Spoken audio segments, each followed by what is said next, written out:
you should be. Oh, okay. there it goes. No, And we're good to go. alive. Okay, here we are.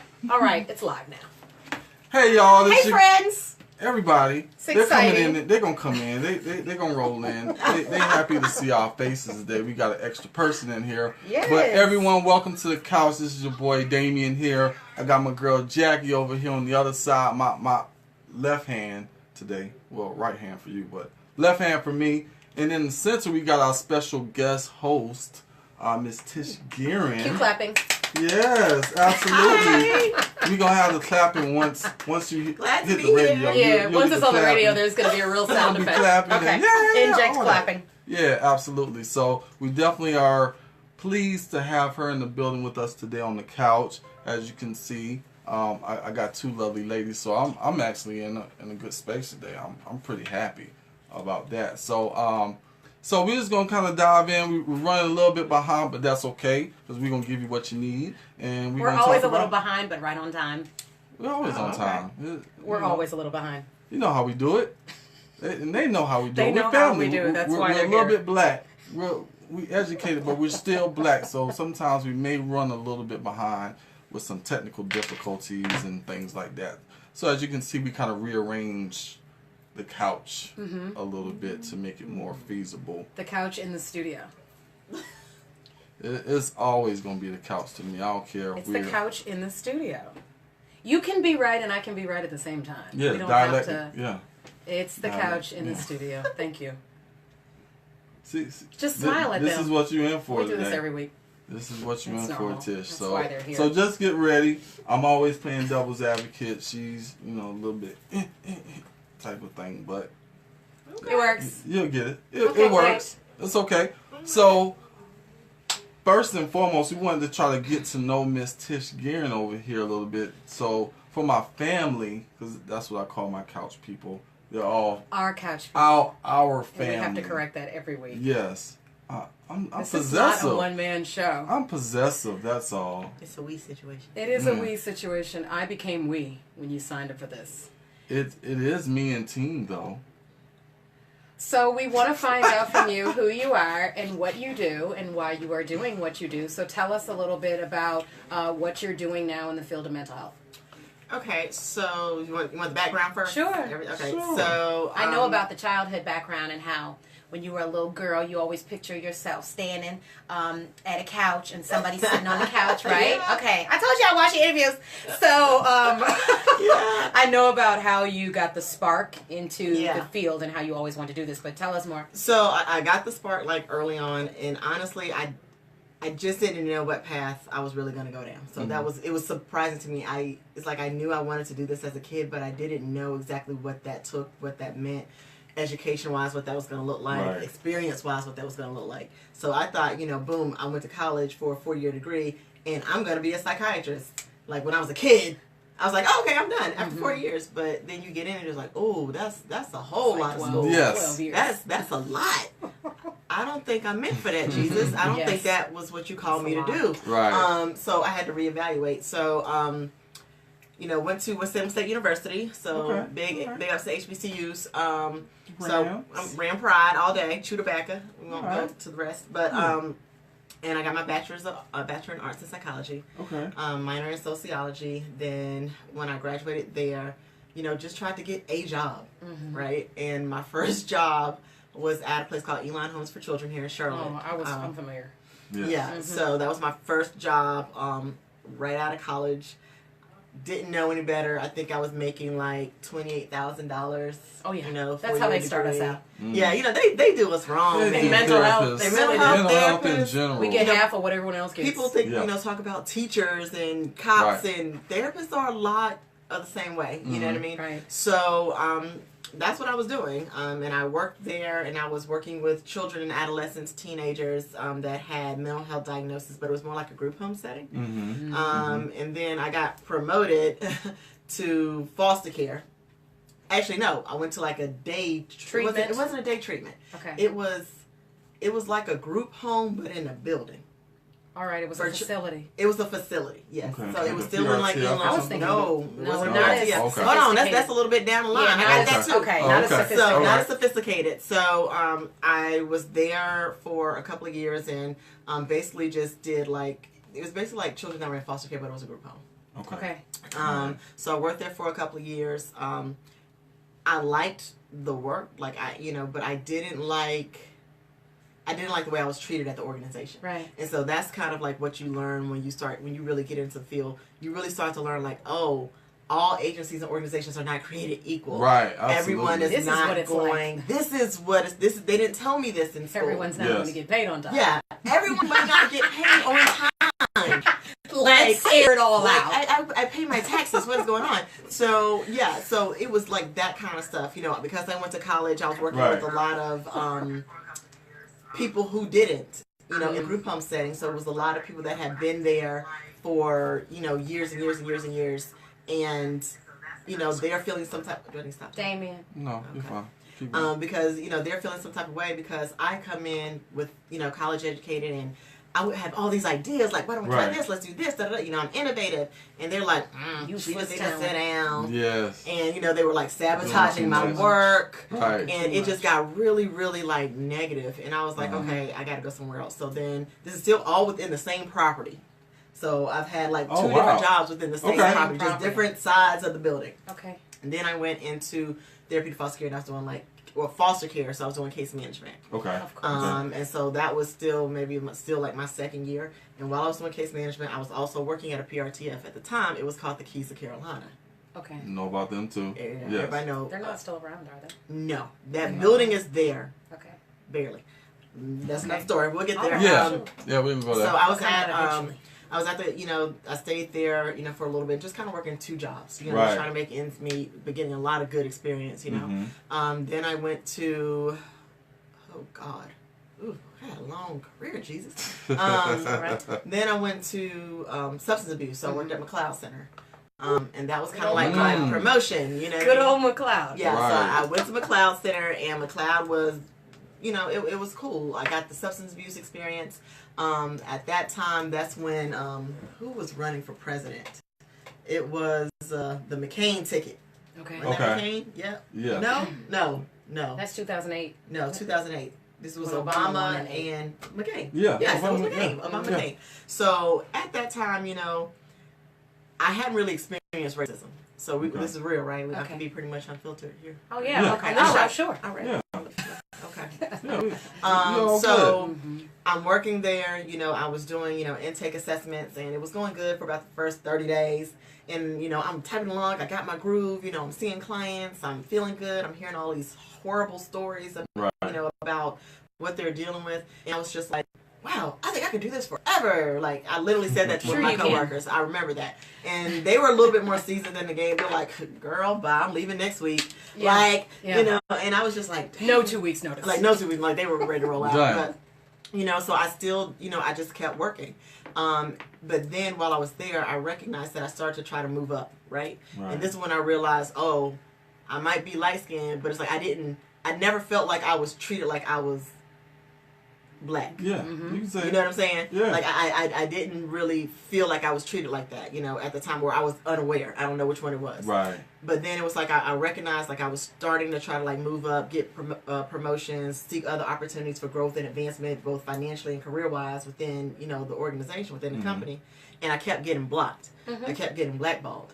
And I remember, I think my last straw with that company was I had applied for like a director of like intake position. Right? And the person that they hired had came in way after me. I helped train. She had a high school education. She was still active in her recovery, like had to blow into a tube to get the car started. Oh, wow. And they gave it to her. And I was like, I'm educated. I'm coming to work on time. I'm innovative. I give you guys all this stuff, but I'm clearly not good enough, and I'm not what you're looking for. So I was like, okay, Tish, you need to kind of get away, figure out what you're going to do. So I went to Europe for like 2 weeks with my friend. Okay. And when I came back, I had already applied to grad school and got in. Okay. I didn't tell them that. Okay. And they decided, they were like, okay, well, are you going to go full-time? I was like, no, I'm not going to go full-time. I'm going to go part-time because I know if I told them I was going full-time, y'all going to try to fire me. Right. And I don't need y'all to fire me until I get back from Europe and I quit. And I put in my 2 weeks notice. Hey, so that's what I did. Like how I quit the last job? So that's what I did. And I came back, I was like, yeah, I'm gone. So I'll speak this up, I know, for the sake of time. But I put in my 2 weeks notice, went to USC Columbia for grad school, finished there, came back, started working in community agency work. So the traditional stuff that people that are in social work field or LPCs, you know, do. Meaning you're going to do intensive at home, you're going to do day treatment, you're going to do outpatient therapy. You know, all the rough stuff. All the rough stuff. All the stuff out that's there in the rough. hood. Shout out to all the hoods. Definitely. I've been in all of them. Shout out to all the neighborhood therapists. To all the neighborhood therapists, man. Right. Big ups. Big ups to the dope therapists in these streets. Yeah. So we all started somewhere. We started all from the bottom. Yeah, I mean, but that's where you have to what start. It is. Like that's what it is put in in our that field. work. Like you got to put in your time. You know what I mean? But I learned so much. Right. So I was at an organization and I really just kind of kept moving my way up. I did, you know, day treatment.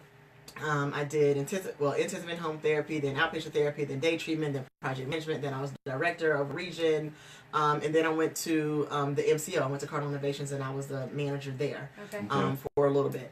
And then that was great. I loved it. I thought that was like going to be the epitome of my career. Like I loved everything about supervising and managing others. I had about 12 or 13 clinicians that worked under me that were across like 16 counties, some LPCs, LCSWs, RNs. Like I love that kind of work. I love solving problems. I love going to meetings and wearing business suits. Right. And I thought it wasn't going to get no better. And then I got laid off. And then I was like, that definitely at some point. Oh my goodness, I've never been At laid some off. point in mental health, At some point, yes. Yeah. So, and I was like, dang, I didn't think. And at the time, I was like, I didn't think layoffs happen in our field. So for me, it was like, did they really just tell me I don't have a job no more? Oh my god. And so I went home. At this time, I was newly married. I was married for about a year, and I went home and I fixed my husband nice. And I was like, babe, I don't have a job no more. That crappy voice. Yeah, like, and he was like, oh, all right.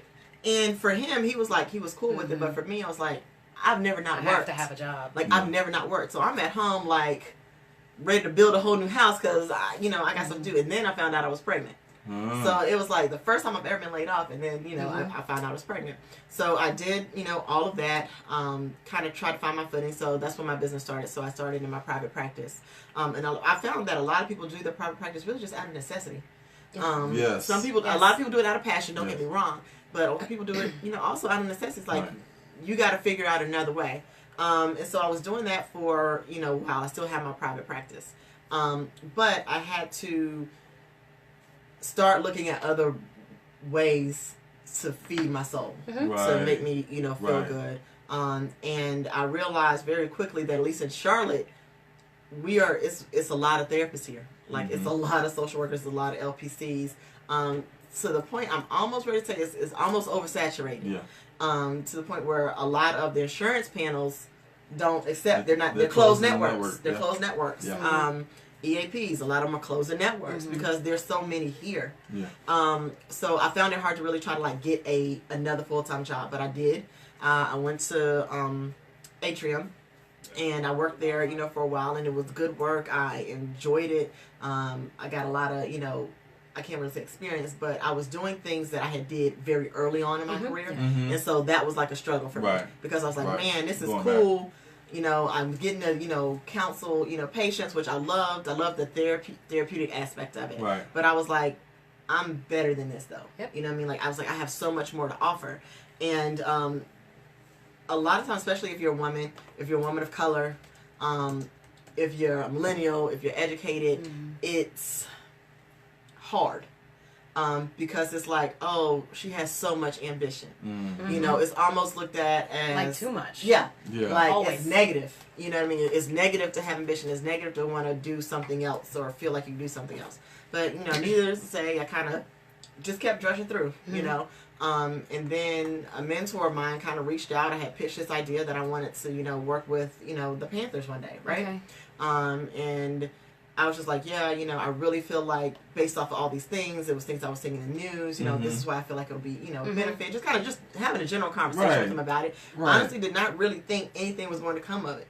And then literally 2 years later, So you put it into the universe I first. put it That's into the the first universe. thing Absolutely. that you spoke, I put it into the universe. that out loud. Shout out to the universe. Shout out to the universe. Loveland and all that other kind of stuff. There's Yes. that. This will be on the radio. Yes, absolutely. So shout out to the universe for put your passions and your desires of the heart out to the universe. Totally agree. So I did that, and of course, like I said, I had a contact, and then I'm sitting at my little cubicle, just typing away, busy bee, working hard, and my phone rings, and I look up, and I looked at God. I was like, "Thank you, Jesus," because I knew that was it. Like I knew as soon as I saw His name, Tish, it's your time, and I got a call, pretty quickly actually, from the Panthers, and they asked me to come in for an interview.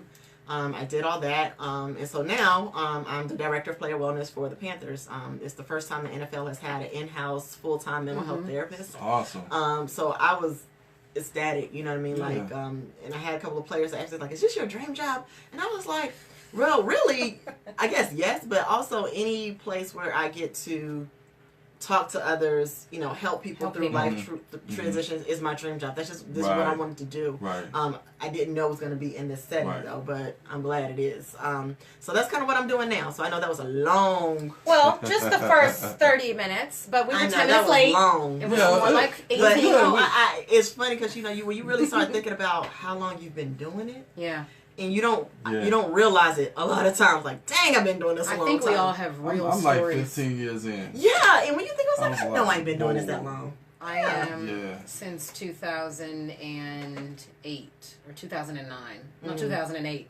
I was pregnant and I had to work at a boys and girls club because I had to. I'm sorry, I couldn't stand most of the time. I was wearing what are those Sketcher clogs situations? Ooh. Those like foam plastic shoes. Yeah, the joints you can get for $1. Pregnant, waddling around with the kids. Yeah, but I feel like we've all just stuck in there and followed our passion all the way to where we are. I mean, now we have a platform where we can bring people like her on and to share where they're at and how they got there. And so when with the Panthers, were you saying that you connected with someone who was inside their organization and let them know what you were interested in doing, and then he wasn't. Okay, and I don't use his name, but he Sure. wasn't outside. Absolutely. He wasn't outside of the. He was outside of the organization. Okay. So, long story short, he was at the league office in New York. Okay. And actually, my husband, I had this conversation with my husband, about me wanting to do this, and he was at an event randomly, just started striking up a conversation. Good job, husband. Yeah. Good Shout out husband. to the support. I have to give credit. Support And his he spouse, came home. I was family. like 7 months pregnant at the time. He came home. He was like, "Babe, I got a business card for you," and he slid it to me. And I saw that NFL emblem. I was like, "Lord, you put things out to the universe." And so I luckily I just sent him an email, and I was like, "Hey, if you're in town, I'd love to meet you for coffee." Mind you, I'm pregnant. I ain't drinking no coffee. But I was whatever. Yeah. Like, can we just have a conversation? Right. And luckily enough, and surprising enough, he said yes. You know what I mean? And so, and that's what it did. And I just kind of kept in contact with him. We cracked jokes or whatever. And he just became a mentor for me. And I just think I recently just told him that. And he was like, "Hey," and when the Panthers called him, he called me. And that's really just how it happened. But I tell people all the time, I feel like for me, I think I got to a place where it was kind of like the perfect storm in a good way. Like I'm just a living example of when preparedness, faith, and opportunity intersect for your purpose. Yeah, absolutely. And this was my purpose. Like I know that. I felt it in my bones. There was no doubt. And I even had some of the guys, and people have asked me that, like, "Hey, did you have any fear? Were you nervous coming here?" God didn't give me the spirit of fear. I don't fear nothing. I don't fear no man. There's nothing that I don't feel like I can't accomplish, or that I can't do. So fear was just not something that was even in my mind. Yeah, because absolutely. I've been doing this forever. Like, so it's second nature. It's just a it's different second nature. It's different environment. I think all that segues into. It connects actually with the last segment that we did with overall wellness. So I also saw an interview that you did. Oh gosh. I studied. I also saw an interview that you did where you actually talked about point blank, the connectedness between physical wellness and mental wellness. Yeah. So Damion and I have had many conversations about this, and we talked about it last week. Where I actually started talking about why I got into a no sugar diet and how I was trying to be real on top of my physical wellness because I noticed my mental wellness is directly affected, and that I feel better about even engaging with people, okay, when I'm taking care of myself a certain way. So can you talk a little bit about perhaps the insight that you either already had or have been given because of your position also with the Panthers, with and how that relates to your ability to speak on physical and mental wellness and why both of them work together? So does that make sense? Okay. It does. Damion. You checked it. Okay. That's okay. So even in my private practice, in just in general, when I'm talking to clients, I speak about that. You know what I mean? So it's kind of, think of it. Let's say I think the worst kind of pain you can get, I don't know why, I've never been shot or anything like that, thank you Jesus, but it's like a toothache. So when you think about a toothache, if you need to have a root canal, that is the most debilitating pain ever. Absolutely. Like, you have a really bad toothache, your body hurts, your head hurts, your Wisdom fingertips tooth. hurt. Like, there's nothing you can do. So, and then after a while, if you don't have that taken care of, it's going to start to affect your mood, right? It's going to affect how you think. It's going to affect how you process. It's going to affect your ability, to interact, with your family or with your children. Your patience. So it's your patience. Mine's So affected without the teeth. that's kind of how I use that comparison in talking about, behavioral health or mental health and your physical, body. They're all very much connected. If I'm not feeling well, if I'm hurt, I might have some depression, I might have some anxiety. If I got into, a car accident, I might have, and I'm physically hurt, I might have a little bit of PTSD. I might have, anxiety about even being in a car. Right. So I think all of those things affect you. And it's kind of like from the cognitive behavioral therapy standpoint, right? So if we're thinking about how our mind and our body are created and how our thoughts and our actions, drive behaviors, all of that stuff is connected. So when I got into, the sports arena, that's a lot of what I talked about is we can't separate these humans, these warriors, these players as, okay, they just got to go out there and be physical. Right. No, there's a whole lot of mental strength and ingenuity and preparedness that goes out to do what they do every day. Right. And that needs to be nurtured, that needs to be protected, that needs to be cared for. Absolutely. And that's really kind of where it came from, is I don't feel like you could separate it. The same way that we go every year to get our annual checkups, to make sure our back is straight. And, for you men, you got to turn and cough. I don't know the whole thing, but, I've been told, I've heard about it.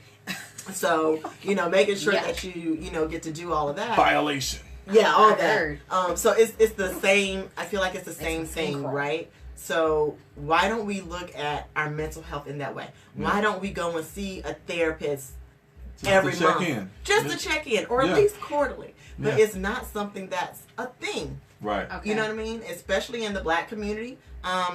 It's just not a thing when it should be. Like, why don't you already have the way you have your dentist in your phone, your, doctor in your phone? Why don't you have a therapist? Even if it's like, hey, I'm just going to come and check in with you one time now. Right. Yes. And then I'll reach out and schedule when I need it. Just to kind of just to check in. Not to cut you off. No, you're good. It's just, we got to, because I'm now thinking of something based off what you said. So the podcast, I did a podcast, a little spot on a podcast last week. The podcast is called With All Due Respect. It's on iTunes. They wanted me on to talk about mental health in the Black community. They asked the question, well, look out for each other. So basically it's on iTunes. Don't let your kids listen to it. It's a little explicit. But they wanted to talk about why are people in the Black community now all talking about mental health as if, why is it the thing? That's what they asked me. Why is it the thing? And I got a little agitated when they asked me that. And I told them, I said, hey, I'm a little agitated at the question because as a therapist, I get really bothered by that. Right. That we now have to call it a thing. It is not a thing. But what I did tell them, and I would like to know you all's take on it, what I told them, my belief is that because it's popular in the media now, us as a culture want to tag onto it and act as if we're more accepting of it. Right. However, this has been talked about and going on, these issues for years. And so I brought up the idea, listen, we all have mental health issues. So whether you want to adopt it or not, now I'm talking to our audience, you all have them. Your mother, your sister, your wives, your kids, everybody has mental health, okay? So let's not act like the person next to you could or could not have mental health issues. You have them. Now, whether they're manageable issues, that's one thing. And if they're unmanageable, that's another. Right. If you're having unmanageable mental health issues, then you need to seek help with that, right?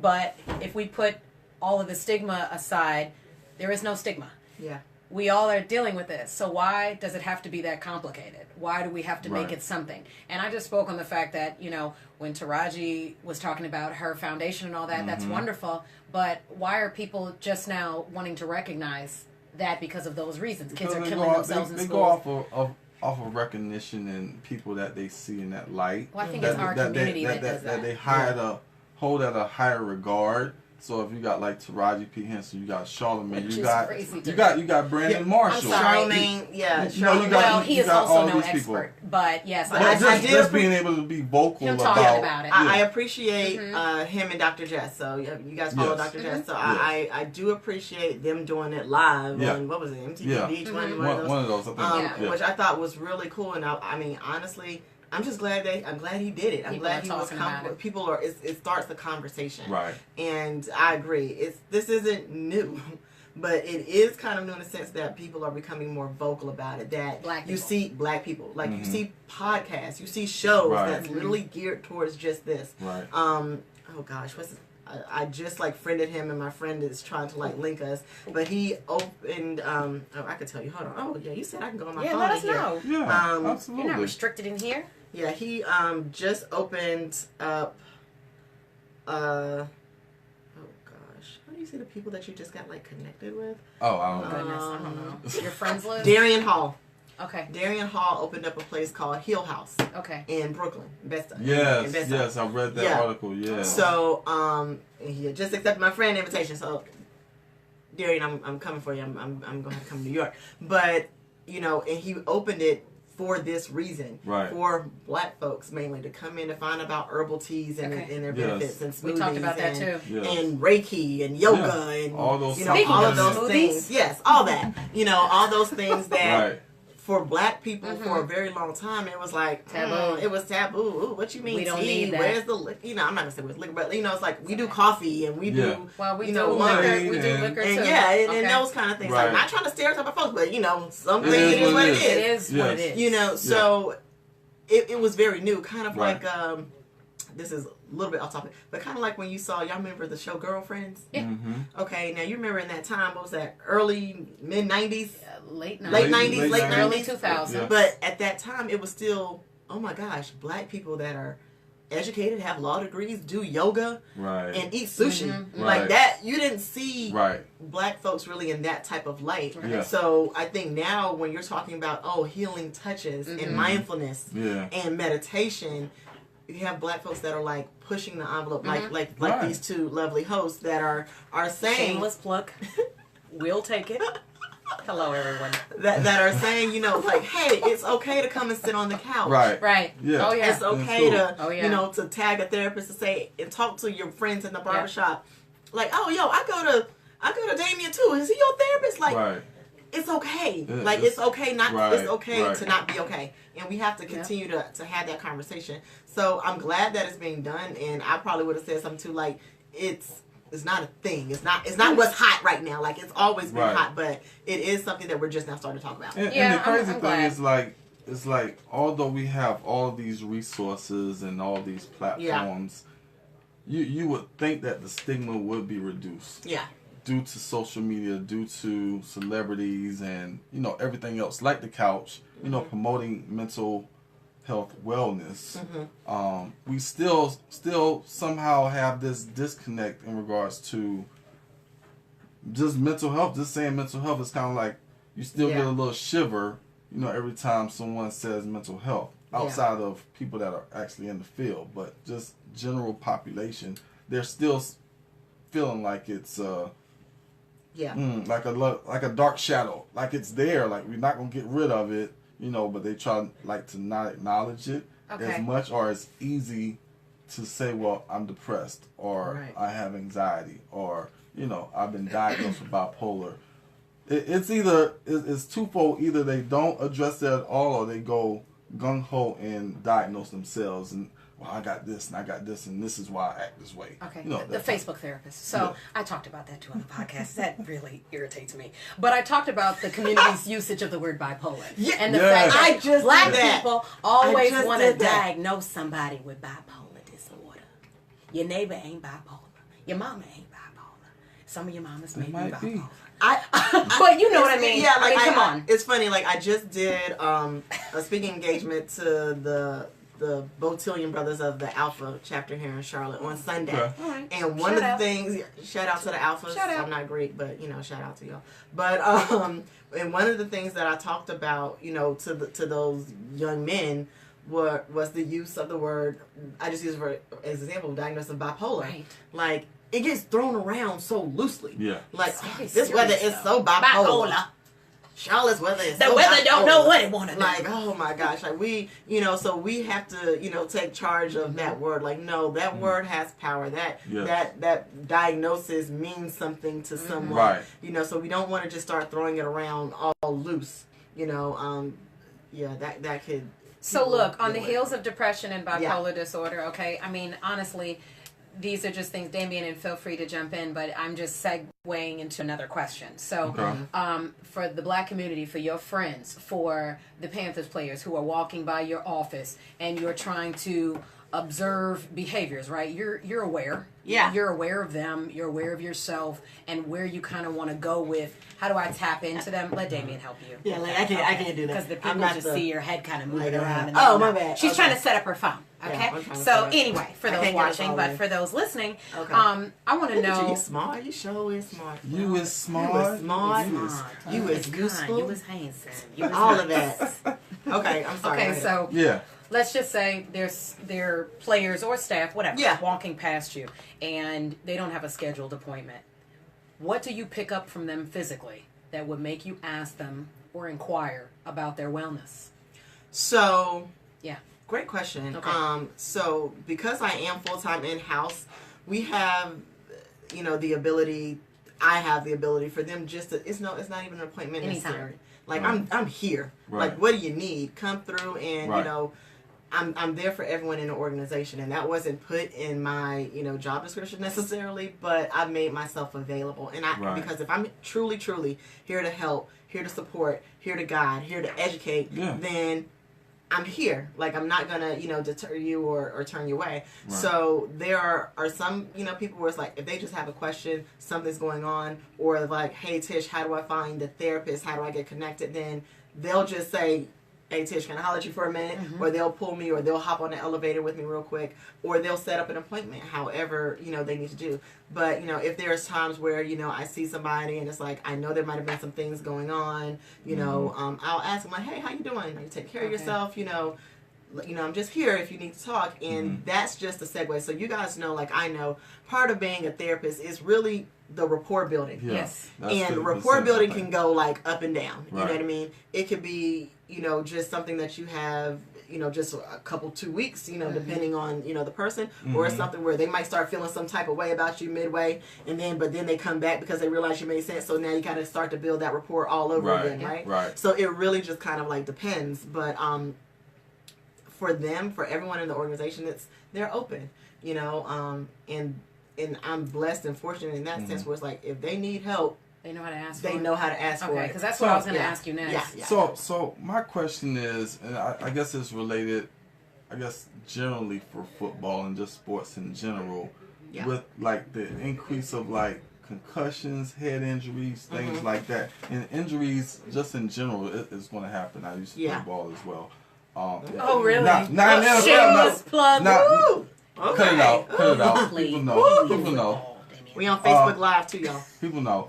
But like as far as like injuries and when someone is injured, especially if they're out for a season or extended period of time, do you notice an increase or influx of them coming to you dealing with different situations or emotions stemming from that? Because a lot of players, that's all they pretty much know all their lives. Just football or sport in general. If you make it to a professional level, you've pretty much been playing it all your life. Yeah. And when it's taken away, of course, that's that process of grief that you're going through, that anger, that depression, that disbelief, all these things. Yeah. So do you process with them about that? And two, I guess it's twofold questions because I gotta get my questions in here because these girls in here talking. You know what? I know I've talked a lot. Okay, so it's flowing. Y'all. Come on, I'm getting in. But second question, so remember that first one. Second I one. forgot it. Go ahead, I'm listening it for the ain't for second. you, Jack. That's fine. It's not for you. That's fine. Damn it, Listening. Jackie. That's my new hashtag for you. But Damn, anyway, that is Yeah, he's actually been low saying key it a kind lot. of like popular. Damn it, That Jackie. kind of pops though. Okay. I'm not gonna lie. I might Thank you. tag you in Appreciate it. that. That's we're gonna fine. get a shirt. That doesn't bother Damn it, me. Jackie. Jackie. Anything that Yeah. wants attention in my direction is Yeah, fine. absolutely. Okay. But number two, Take it back. Oh my gosh. throughout the season, and you know that the roster kind of changes Yeah. pretty often. It does. Do you process with those with individuals, players, even staff, just in general about transitioning, because NFL is not for long. Right. You know, they're only there for 2 So, years. yes, to answer your question, Okay. yes. And literally that's why I had named, even my private practice transitions management group, because I Right. felt that transitions is the only thing that we can rely on in life. Mm-hmm. You can rely on that something is going to change, whether that's, a new job, a new relationship, ending of a relationship, Right. death Right. of, someone, Mm-hmm. moving to a new city. It's a transition. So that's kind of what I base it on, even in working with the athletes. But a lot of the things that they may come to me with, it has nothing to do with football. Mm.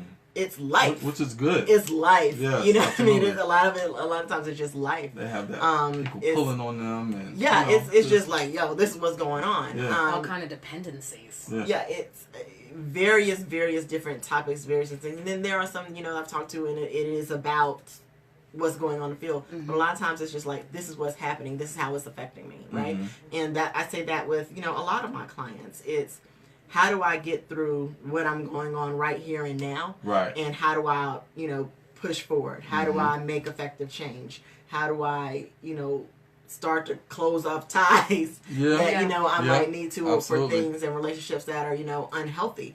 And that can be very hard. Yeah. I think we should all do that all the time. Oh, yeah. I'm doing that a lot now. I am big on that, and I've had the conversation about, just family. And I've had, clients ask me, but they're family. But just because they're family Okay. doesn't mean that you have to live and dwell in toxicity. Emotional leeches. Like, don't let, just because. You know how I feel about that, Damion. Just Talked about because that on they're the show family. before. Yeah. Don't mean nothing. They are the biggest drain sometimes. Yeah. Like, just because they're family doesn't mean that, you have to let them drain you. That doesn't mean like you they have don't to. have that power to control. You have the yeah. power, family. Like Mm-hmm. you can set boundaries, you can set limitations. Right. I get, sometimes like, oh well, it's my mom. Okay, there is a wonderful article on there about that I found. Oh gosh, it was basically about emotionally draining parents and what that means, and for children that feel like they have this obligation to basically have this anxiety. Yes. Yeah. Yes. And it just drives Whenever them they because need, whatever I they need to need, I come have to to their do it. I aid. have to come to Yes. their aid. When really they're enabler. Yep. Like you become their Okay. enabler. You're not Mm-hmm. helping them push past anything. So you have to take ownership of that stuff. Now, first thing is take ownership. You know what? This is a problem that I'm having right now with setting boundaries. Own that. Talk to your Damion. Talk to your damn it Jackie. About that. Oh, jeez. And I was She gonna likes tell it. them to She look likes that up it. on psychology today, but She I am likes not under it. damn it, Jackie. Okay? She likes it, y'all. but You know my name. when you talk to someone about that, like you have to be comfortable with having those types of conversations, so you don't have those emotional Right. leeches. yeah.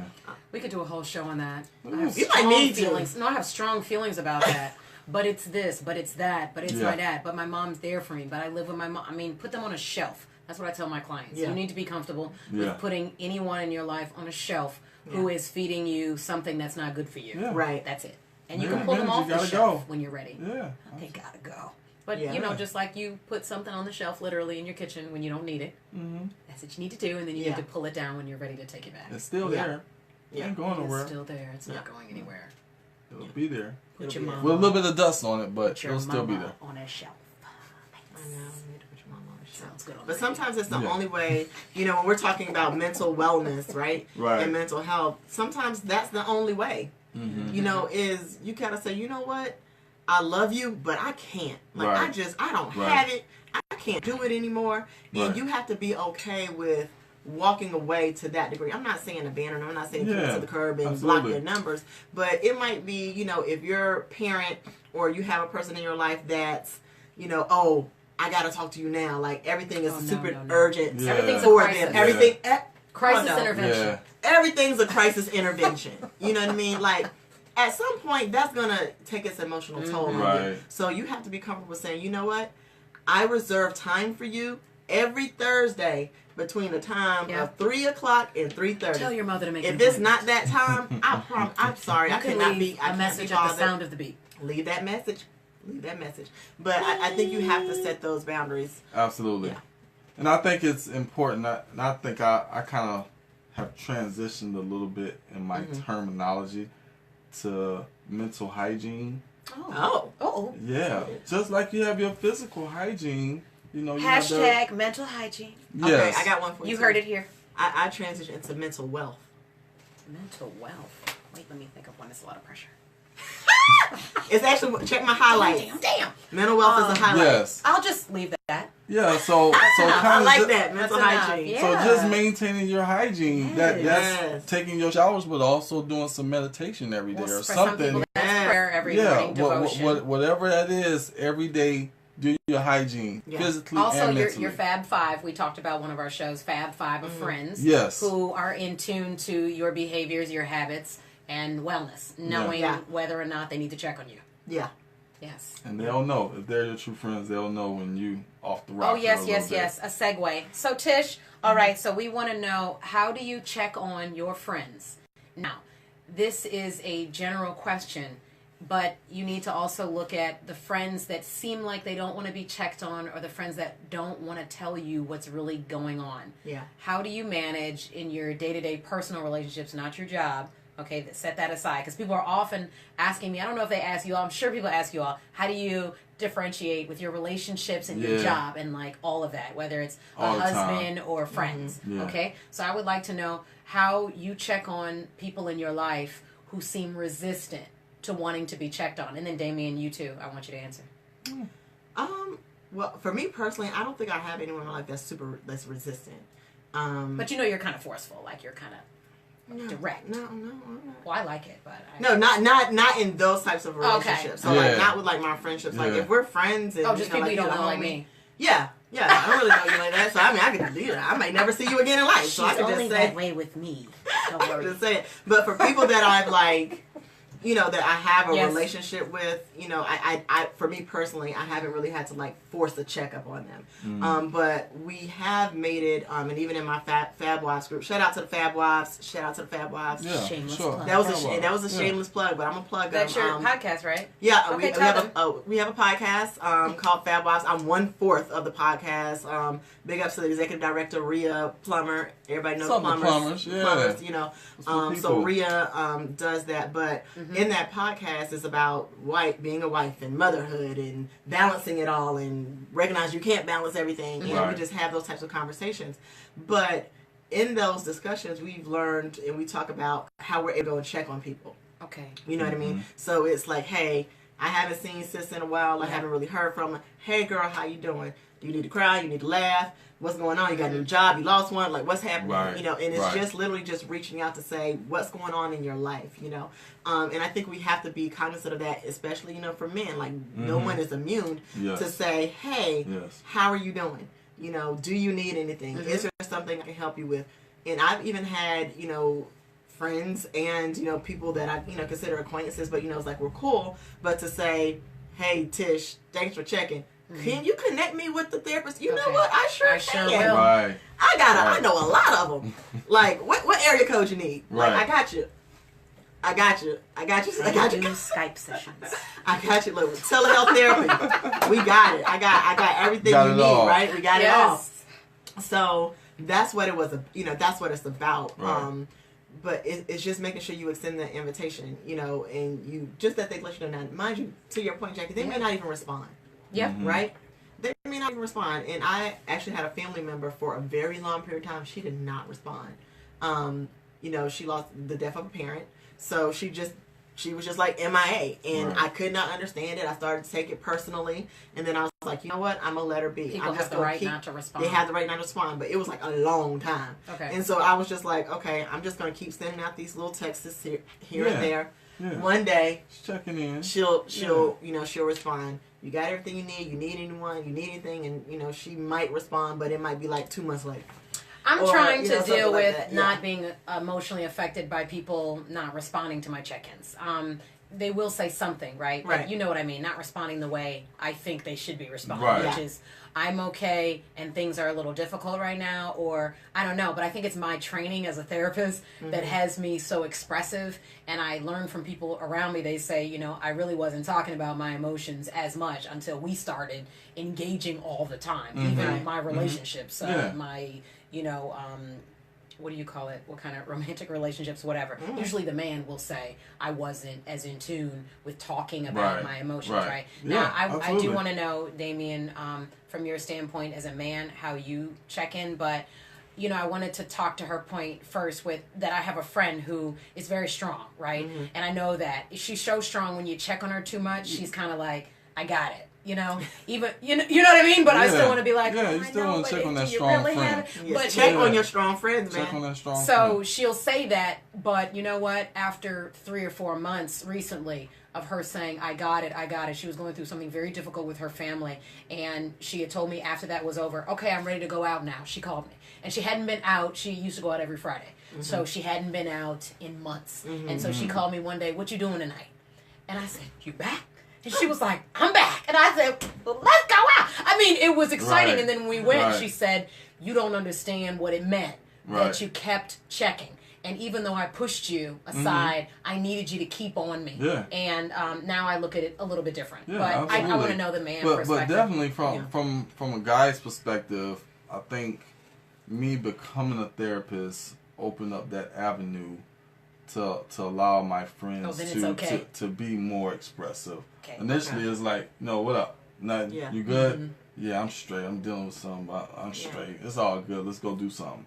But now it's more so, okay, we're processing these emotions and we're maturing all at the same rate. So it's kind of like, yeah. So we're able to actually have conversation. I had a good conversation with one of my best friends maybe about 2 days ago where we kind of got in depth, and you know, we're talking about relationships and love and all these different things, where before we ain't talking about that. We're talking about the next hookup and, you know, what we're going to do this weekend, or, you know, and it's becoming more of a consistent conversation in regards to expression and being vulnerable with our emotions within the framework of our relationship. You know what I'm saying? It's not like we have to front anymore because we're not putting on a show for anybody. It's more part of your relationship. Yeah. Can I take on that? So, I'm just glad to hear that.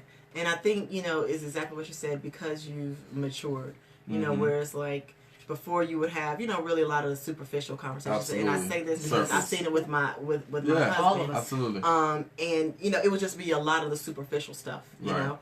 And now, like, even with my husband and his friends, like, I give them their space because, like, they have like a man cave and like they're having some for real, serious, like real life, like, this is what I'm going through, you know, type of conversations, right? And I was just like, oh, like it was almost like their own personal therapy session for them. It is. It was an open forum. It is. And they're not talking about, you know, when you 30 plus, 35 plus, you ain't talking about, like, I'm not popping bottles and going to, like, that's not where I'm at in life. You know, but I'm talking about, hey, so my husband, and he's made this known, he met his father for the first time a couple years ago. Like, really, when he and I had got together. Wow. And he had posted a picture on, like, Facebook, and it was, like, me and my daughter, and he posted, like, this long post of, like, you know, my daughter will never know the emptiness, the questions of where are you or where am I and all those other kinds of things. And I recognized it was therapeutic for him to have those types of conversations with his homeboys, you know, with his friends, and without me being present. Like, I didn't want them to feel like they needed to be filtered because I was a therapist or because I was just female. But, you know, so I think it's important for men to have that, especially if there's still men that just won't go to a therapist. There is. Yes. But especially a lot of men of color that still won't go to a therapist. And I think, okay, that's fine. But of the population. at least if you know a male therapist, you know one, make sure, try to get that man in part of your circle. You know, try to at least have some real... ladies, bring him in. Guys, bring him in. Bring him in. You know what? Actually, that might be a nice little gig for you. I'm just saying, like, group therapy. You might want to hold for group men. therapy for black men. Shameless Honey? plug. Man cave. What do we say? Man the cave. universe. You put that into the How universe. about man cave therapy? That's the Look name at of here. it. We are Look at here. blossoming. Let us blossom and put this stuff into the universe. I can't wait to see that. All kinds of Hashtag black man businesses. Hashtag Black Man Cave. What? Hashtag support Man, you might black-owned wanna businesses. get that LLC before you post this. I'm just saying. Yeah, I know, right? don't give a Damn fuck. it, Okay. Jonathan. Hold on, you might. It's already on the radio. We gonna edit that right where you Are you really gonna edit? You might need to. Yeah, I'm saying gonna that edit shit. it. That's Okay, kinda carry hard on. to say. Carry on. But anyway. But yes, I think that's important for men to have that safe space where they can. They all heard it. They all got our back though. Do not share this. That's okay. Do share it. Yeah, share it. That's selfish. For the share next it 24 hours. for somebody to Right. know for 24 hours. Okay. But where you can have that safe space, Yeah. I think it's needed. Yeah. It's needed for not only for men. I know that's what we're talking about, but it's needed for women too. Like I said in our Fab Watch podcast, we talk about a lot. And Rhea has said this amazing, life-changing comment for me one day, and it was something so simple, but it was just the way she put it. She was like, and she titled it this. She was like, "Superwoman's dead. I killed the bitch." Can I say that? Oh Lord. Dope. Clutch the pearls. Like, Yes. Do I have on pearls? like clutch, like That's I don't know if I can say that. I'm sorry. Yes, you can. But Yes. that was I killed the beat. That's what she said, can say and bitch on this it was show. the truth. It was like for women, a lot of times like we try to do it all. Yeah. Like you try to do it all, and it's to your detriment when you see women that are dying early detriment, having yeah. high blood pressure or heart Ulcers. attacks, ulcers, because Yes. they're trying to be the mama, the daddy, the cleaner, the cooker. You gotta, put it down 18 times in the bedroom before you go to sleep. Like, you gotta cook all the meals. You gotta, raise all the children and cook and fix the clothes. I'm and go about to shopping. do that putting it soldier down boy. 18 times. That's the boy. Like, 18 times. that was a 18 times. But I'm saying, Nah, like, y'all. it's not humanly possible to feel like you can take on the world and you can take Right. on everything. Right. So, when she was like, yeah, Superwoman's dead. I'm not Superwoman. I don't claim to be. Tish is going to do a lot of self-care. I'm going to go sit down. I'm going to go to the movies by myself because Right. that's my own the thing. theory. That's my Right. thing. So I think we have to be in tune with, ourselves and what our needs are, and also be in tune with the people that are, close to you. So for my husband, I know when he needs to go and take a break, and I tell him like, oh Lord Jesus, please go get out this house. Please get I out. need you to go call a friend. Go to Target. Please call Tyrone. Call somebody. Whatever you Right. do. Whatever Right. you do, because I could tell when like, okay, he needs a break, he needs to be in a different space. And you could tell the same thing with me, and I'll just like get messy. So I think we need to be mindful of that, not only in ourselves, and take the time that you need as, if you're the primary parent or if you're the primary support person for someone else, Right. don't try to take on everything. Because it Don't breaks try you. to take on everything. Yeah. Because it will break you down. It'll break. Well, You'll then break. you'll have nothing to give Eventually. ultimately. Yeah. Like, you how can't can you- give from an empty cup. You Oh, can. that was good. You Right cannot. off the bat. Give from an empty cup. Hashtag Hashtag fill your cup. Fill your cup. Soldiers. Stop hyping Fill him up. your- I'm Yeah, not we're really giving know away what a to lot do of with stuff. when you're gone. We're giving a lot of stuff, man.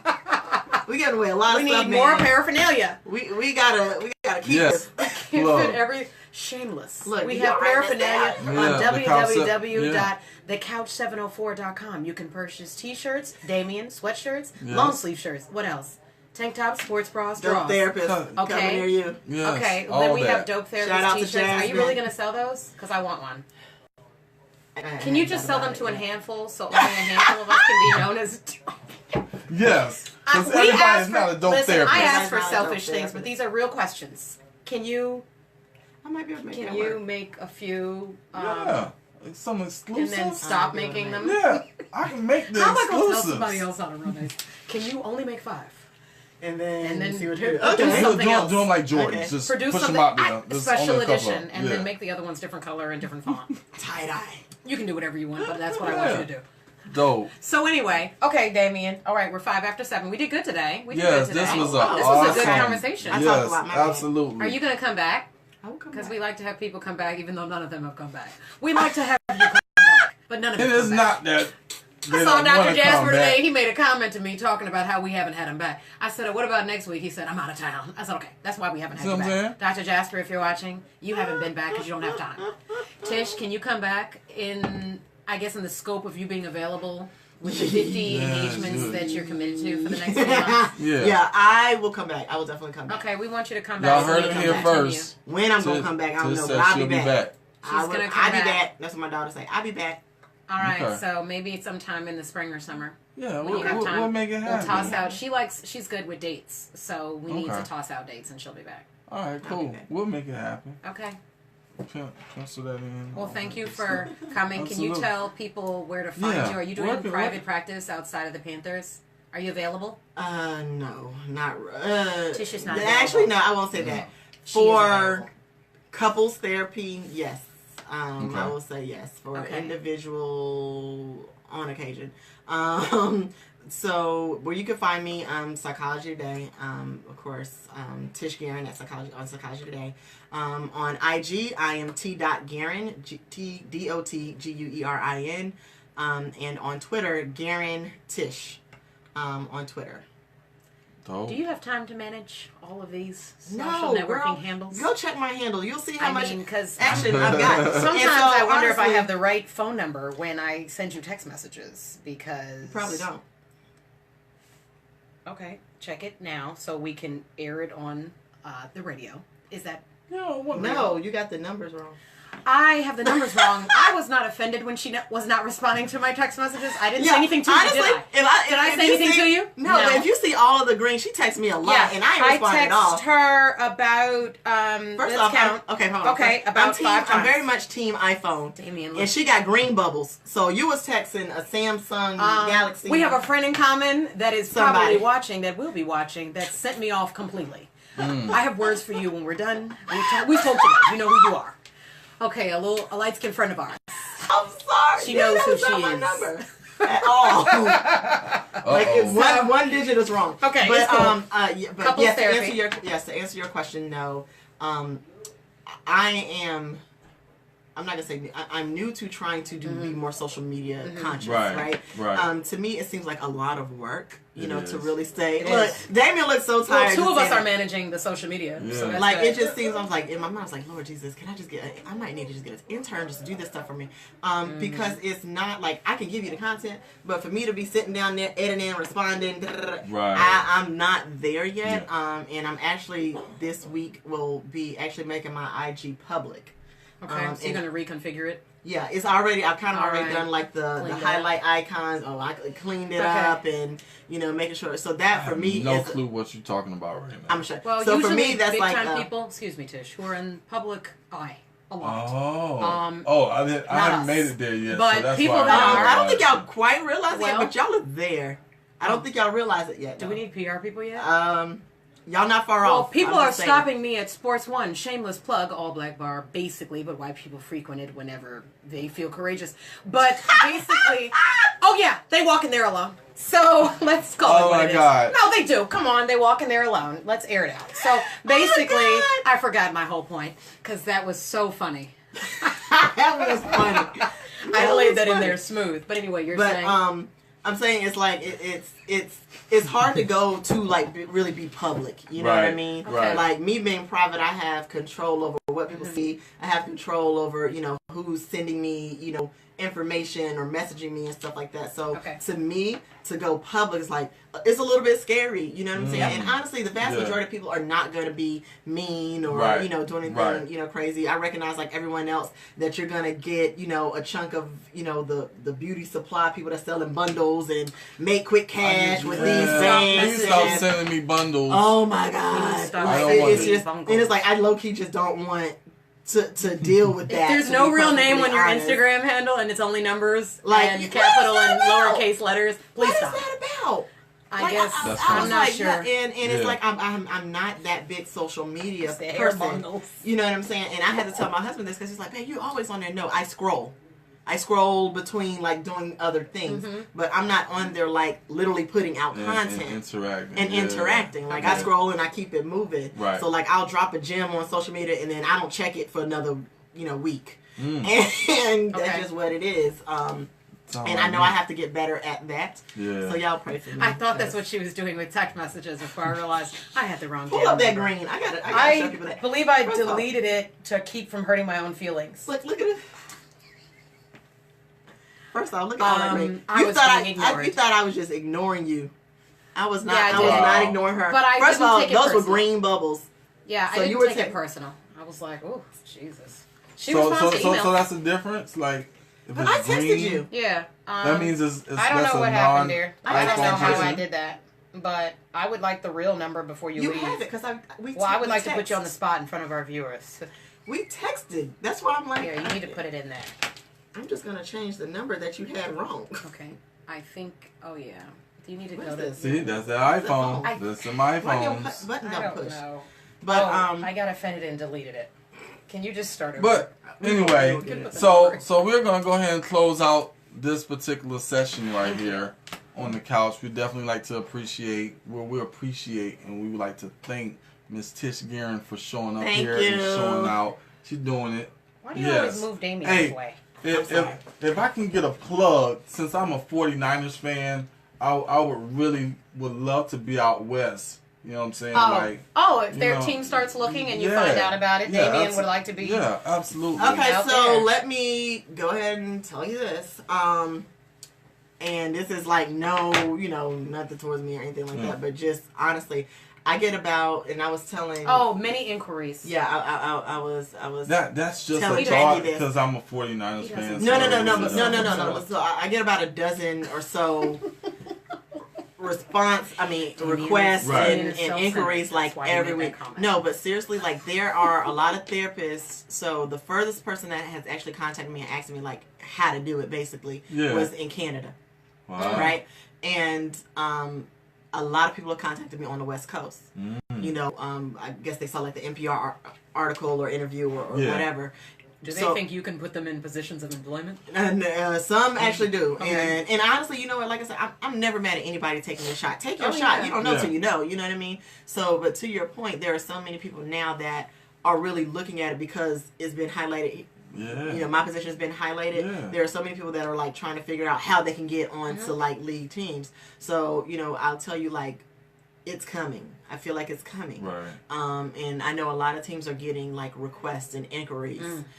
So take your shot, man. Because trust me, with all these different, the allegations and it's gonna be wise for them to start investing in that. Exactly. Yeah. So I think there are a couple of teams that have reached out to us to kind of ask about it and planning. How it's going and whatnot. Yeah, and how do they? your how do they layout implement of how that works. Yes, and how can they implement it? Right. You know, in their teams and benefits and that kind of stuff. Yeah. So I definitely think it's your opportunity. Take it. You know, so if you're interested in going to the 49ers or wherever, Right.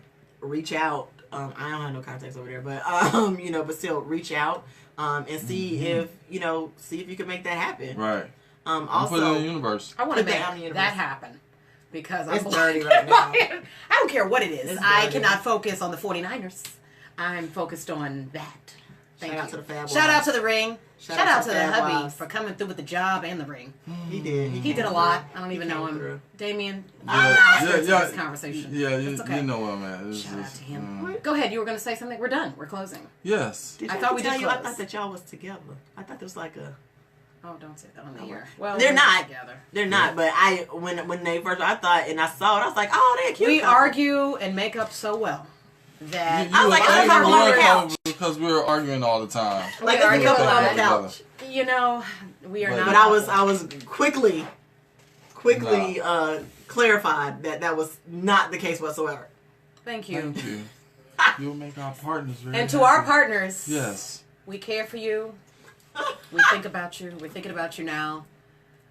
Hugs. Look, I ain't trying to put no mess. I'm sorry. I was Damien, wrong. can you cut this I off did before not we get in know. trouble? Please. The longer the light is So on, you guys the heat is- again, Thank you so much. thank you for tuning into the Thank you. couch this Oh, week. Lord. We'll be back next week, of course. Each and every week, broadcasting Mondays 2 p.m. on 104.4 I knew on the Misha was TuneIn gonna app. laugh. Also, you can go straight to the website, thecouch704.com, and go straight to Power 104. There's a link on there now. I'll update that. It's always something new, Jackie.